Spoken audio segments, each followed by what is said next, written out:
नमस्कार दोस्तों, मैं वैभव अंशराज आपका स्वागत करता हूं तक्षशिला ट्यूटोरियल के ऑनलाइन चैनल पे। दोस्तों, आज हम लोग बात करेंगे क्लास 12 के फिजिक्स के चैप्टर नंबर 13 के बारे में, जिसका नाम है नाभिक। इसमें दोस्तों हम लोग अपना 3 लेक्चर कंप्लीट कर चुके थे। आज हम लोग बात करेंगे लेक्चर 13.4 के बारे में। दोस्तों, आज के सेशन का हमारा पहला टॉपिक है नाभिकीय बल यानी कि न्यूक्लियर फोर्स। देखिए दोस्तों, जब भी बात आती है नाभिकीय बल की तो ये बल बहुत ही विचित्र होता है। विचित्र कहने का मतलब है ये एक ऐसा बल होगा जिसके बारे में शायद आपने इससे पहले कभी नहीं सुना होगा कि ऐसा भी बल हो सकता है। ठीक है, ओके। अभी देखिए, आपने 11th क्लास में पढ़ा था गुरुत्वाकर्षण बल। ठीक है, गुरुत्वाकर्षण बल क्या होता है? न्यूटन ने बताया था कि ब्रह्मांड में स्थित प्रत्येक कण एक दूसरे को एक निश्चित बल के साथ आकर्षित करते हैं। इसी बल को हम लोग गुरुत्वाकर्षण बल बोलते हैं। ठीक है, और इस गुण को हम लोग गुरुत्वाकर्षण बोलते हैं। ठीक, अच्छा।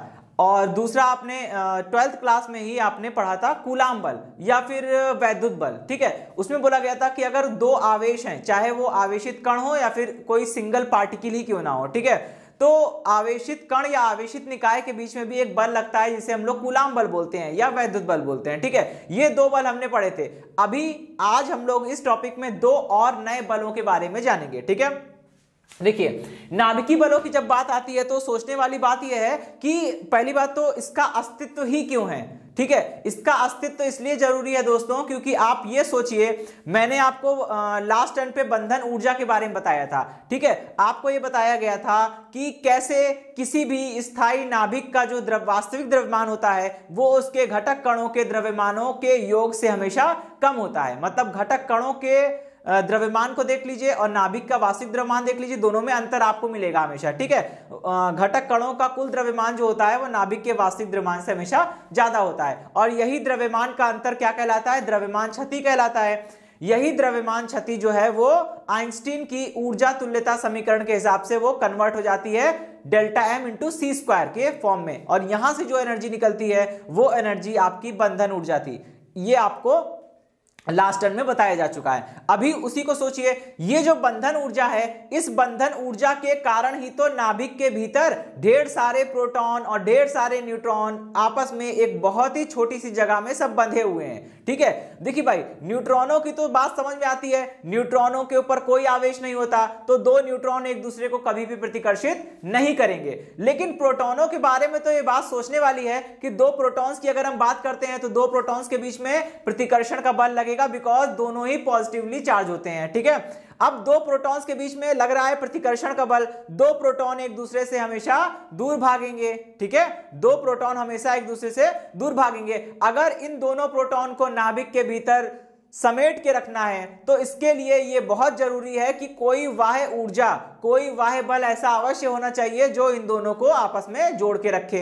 इसके लिए हम क्या करेंगे? अब इसके लिए समझिए कि ये जो आपने बंधन ऊर्जा पढ़ी थी, यही बंधन ऊर्जा के कारण एक बल उत्पन्न होता है। ठीक है, यही बंधन ऊर्जा के कारण एक बल उत्पन्न होता है, वो बल नाभिकीय बल कहलाता है। और नाभिकीय बल ही वो बल है जो नाभिक के भीतर प्रोटॉन्स और न्यूट्रॉनों को परस्पर बांधे रखता है, क्योंकि नाभिक का आकार बहुत छोटा होता है। इतनी छोटी सी जगह में ढेर सारे प्रोटॉन और न्यूट्रॉन को रखना मतलब काफी टफ टास्क है, काफी कठिन कार्य है। ठीक है, अब इसमें क्या होता है, नाभिकीय बल को इतना ताकतवर, इतना विशाल होना चाहिए, ठीक है, इतना ज्यादा होना चाहिए नाभिकीय बल का मान कि वो प्रोटॉनों के बीच में लगने वाले प्रतिकर्षण को निरस्त कर सके। ठीक है, क्योंकि अगर प्रोटॉनों के बीच में लगने वाला कूलाम बल, कूलाम का जो प्रतिकर्षण बल है, अगर वो ज्यादा हो गया और नाभिकीय बल कम हो गया तो नाभिकीय बल उन सबको एक साथ नहीं रख पाएगा। ठीक है, अच्छा। अब ये तो नाभिकीय बल की परिभाषा हो गई। क्या परिभाषा में हम लोग बोल सकते हैं? हम लोग बोलेंगे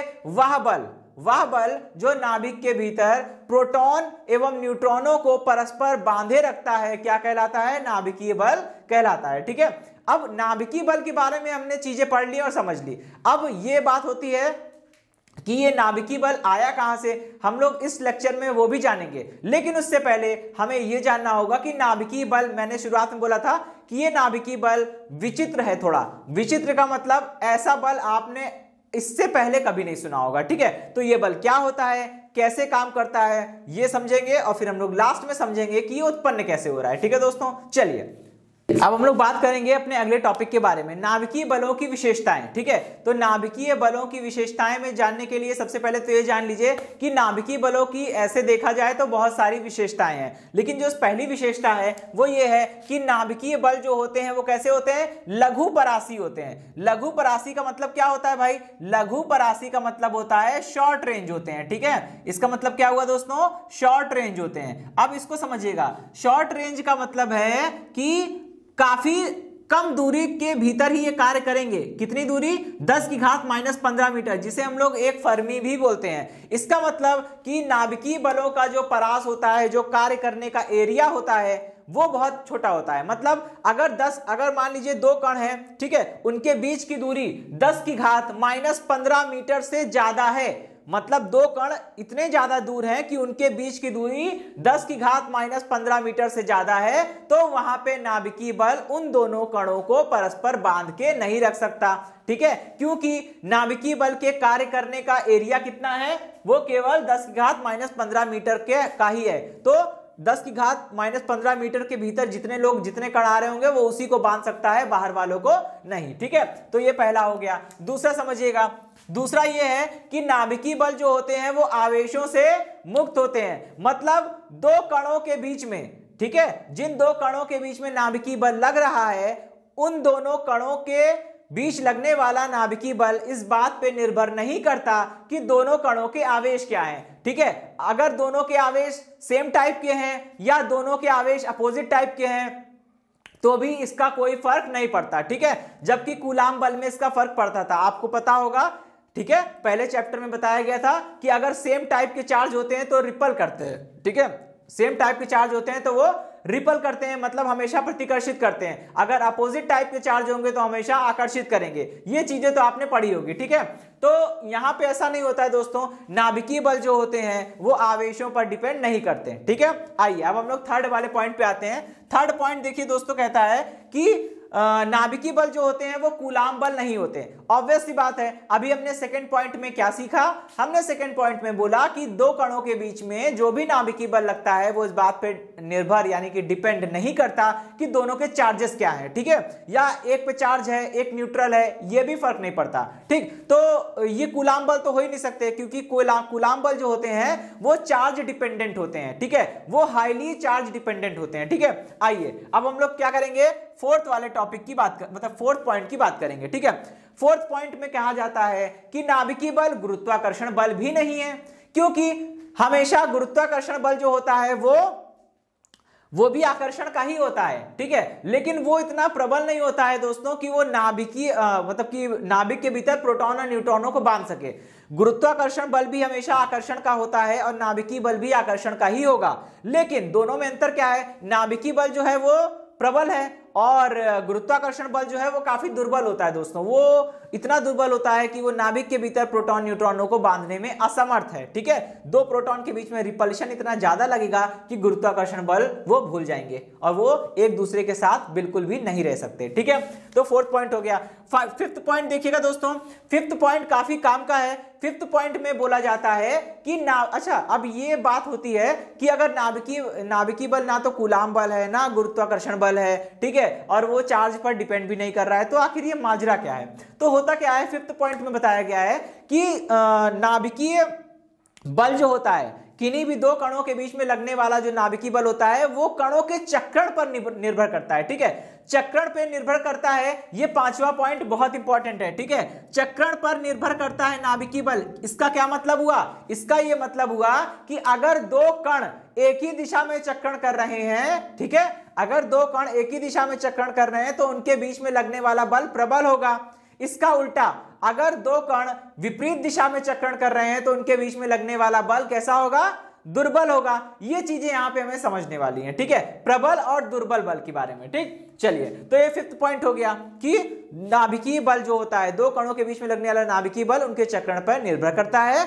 अगर दोनों कणों के चक्रण सेम डायरेक्शन में होंगे, सेम वे में होंगे तो प्रबल बल कार्य करेगा, और अगर दोनों के चक्रण अपोजिट हुए तो दुर्बल नाभिकीय बल कार्य करेगा। ठीक है, नाभिकीय बल दो प्रकार के मैंने बताया था, दुर्बल नाभिकीय बल और प्रबल नाभिकीय बल। प्रबल नाभिकीय बल होने के लिए दोनों कणों के चक्रण सेम होने चाहिए, जबकि दुर्बल नाभिकीय बल होने के लिए दोनों कणों के चक्रण अपोजिट होने चाहिए। ठीक है, ओके, आइए हम लोग आगे चलते हैं। अब देखिए दोस्तों, छठा पॉइंट क्या है? छठे पॉइंट में ये बोला जाता है कि नाभिकीय बल जो होते हैं वो विनिमय बल होते हैं। विनिमय एक हिंदी का शब्द है, इसका इंग्लिश में मतलब, इंग्लिश में से बोलते हैं एक्सचेंज। एक्सचेंज क्या होता है आप जानते हैं? एक्सचेंज का मतलब होता है एक चीज दो दीजिए और दूसरी चीज लीजिए। ठीक है, तो विनिमय बल होते हैं। विनिमय बल को अभी हम लोग थोड़ा सा डिटेल में समझेंगे। ठीक है, तो नाभिकीय बल विनिमय बल होते हैं। जवाब मिल गया। ठीक है, नाभिकीय बल कूलाम बल नहीं है, गुरुत्वाकर्षण बल नहीं है, ये कैसे हैं? विनिमय बल हैं। ठीक है, अच्छा, पॉइंट नंबर 6 हो गया। अभी हम लोग लास्ट पॉइंट की बात करते हैं, और लास्ट पॉइंट भी दोस्तों बहुत इंपॉर्टेंट है। ठीक है,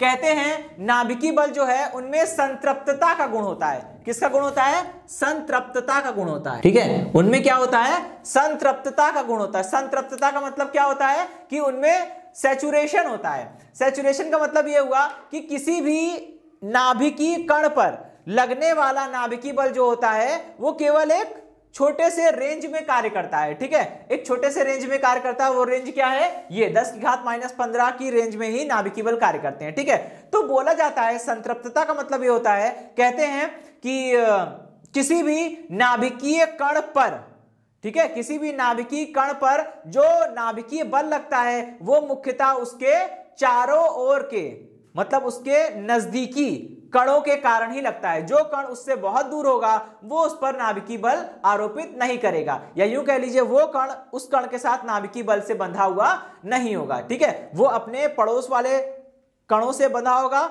उसके पड़ोस वाले और बगल वाले से बंधे होंगे। इस तरह से पूरा मॉडल जो होता है तैयार होता है। ठीक है, तो यहां पे संतृप्तता का मतलब समझ लीजिएगा, ये बहुत इंपॉर्टेंट है। ठीक है, क्योंकि इस पे एमसीक्यू बन सकते हैं, पूछ लेंगे कि निम्नलिखित में से कौन सा गुण नाभिकीय बलों का गुण नहीं है। 4 ऑप्शन में से 3 ऑप्शन जो होंगे वो उनके गुण होंगे और चौथा नहीं होगा, आपको उसे टिक करना है। ठीक है, इसके लिए पता होना चाहिए कि नाभिकीय बलों के गुण क्या क्या हैं। ठीक है दोस्तों, ये 7 पॉइंट हो गए। अभी हम लोग एक छोटी सी चीज समझेंगे। अभी देखिए, हमने 4 बल पढ़ लिए। ठीक है, पहला बल हमने 11th क्लास में पढ़ा था, गुरुत्वाकर्षण बल। दूसरा हमने 12th में पहले चैप्टर में पढ़ा है, कूलाम बल या विद्युत बल।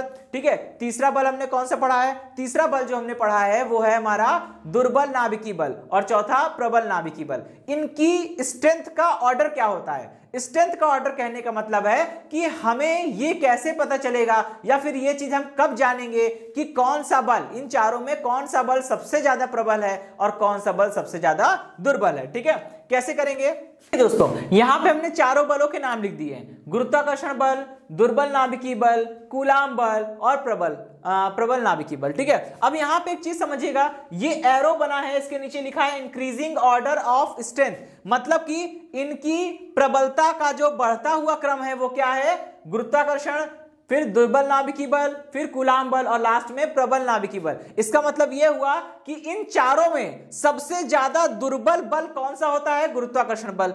उससे ज्यादा, थोड़ा सा ज्यादा प्रबल कौन होता है? दुर्बल नाभिकीय बल। फिर उससे थोड़ा सा ज्यादा प्रबल कौन होता है? कूलाम बल। और सबसे ज्यादा प्रबल यानी कि सबसे ज्यादा शक्तिशाली बल जो होता है वो प्रबल नाभिकीय बल होता है। ठीक है, चलिए ये बात हमें समझ में आ गई। ओके, अभी हम लोग इसी लेक्चर से जुड़ा एक छोटा सा पॉइंट पढ़ेंगे। ठीक है, वो काफी इंपॉर्टेंट है, उस चीज को समझिएगा।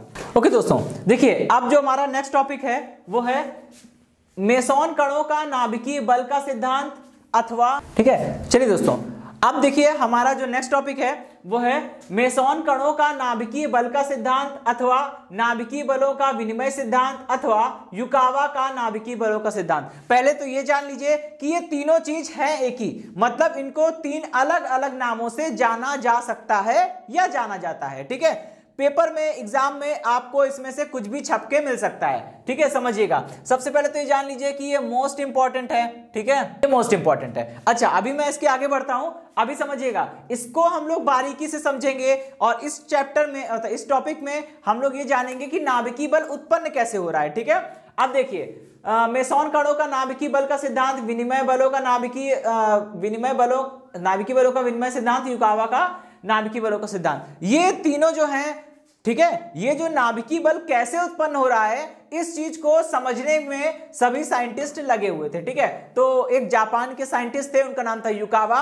उन्होंने इस पूरे टॉपिक को समझाया, उन्होंने बताया कि अब उन्होंने अपनी थ्योरी दी और दुनिया को समझाया कि नाभिकीय बल कैसे उत्पन्न हो रहा है और कैसे ये इसका कैसे क्रियान्वयन यानी कि इसका कैसे यूज हो रहा है, ठीक है, कैसे इसका एप्लीकेशन है, कैसे अप्लाई हो रहा है, ठीक है। चलिए अब देखिए, सबसे पहले तो उन्होंने कुछ बेसिक कॉन्सेप्ट दिए। उन्होंने कहा देखिए भाई कि अगर हम बात करते हैं किसी भी परमाणु के नाभिक की, तो परमाणु के नाभिक में प्रोटॉन और न्यूट्रॉन होते हैं, ठीक है, परमाणु के नाभिक में प्रोटॉन और न्यूट्रॉन होते हैं, ये तो हम सभी जानते हैं, ठीक है। और ये प्रोटॉन और न्यूट्रॉन नाभिक के मतलब कि परमाणु के नाभिक में होते हैं, इसलिए प्रोटॉन और न्यूट्रॉनों को हम लोग सम्मिलित रूप से क्या कहेंगे, कंबाइंड रूप में हम लोग क्या कहेंगे, नाभिकीय बल, ठीक है।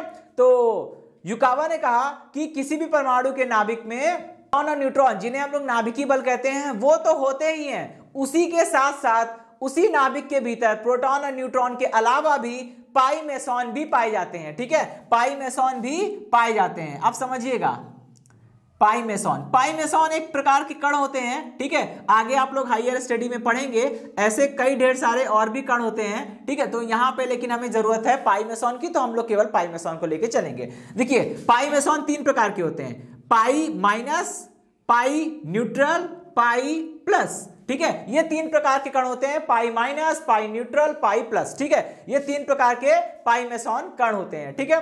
अब देखिए, तो युकावा ने कहा कि नाभिक के भीतर ये सारे कण हैं और आपके प्रोटॉन और न्यूट्रॉन भी हैं, ठीक है। तो होता क्या है, यहां पे देखिएगा विनिमय शब्द का प्रयोग किया गया है, ठीक है। इस विनिमय शब्द को हम थोड़ा सा समझाने की कोशिश करेंगे।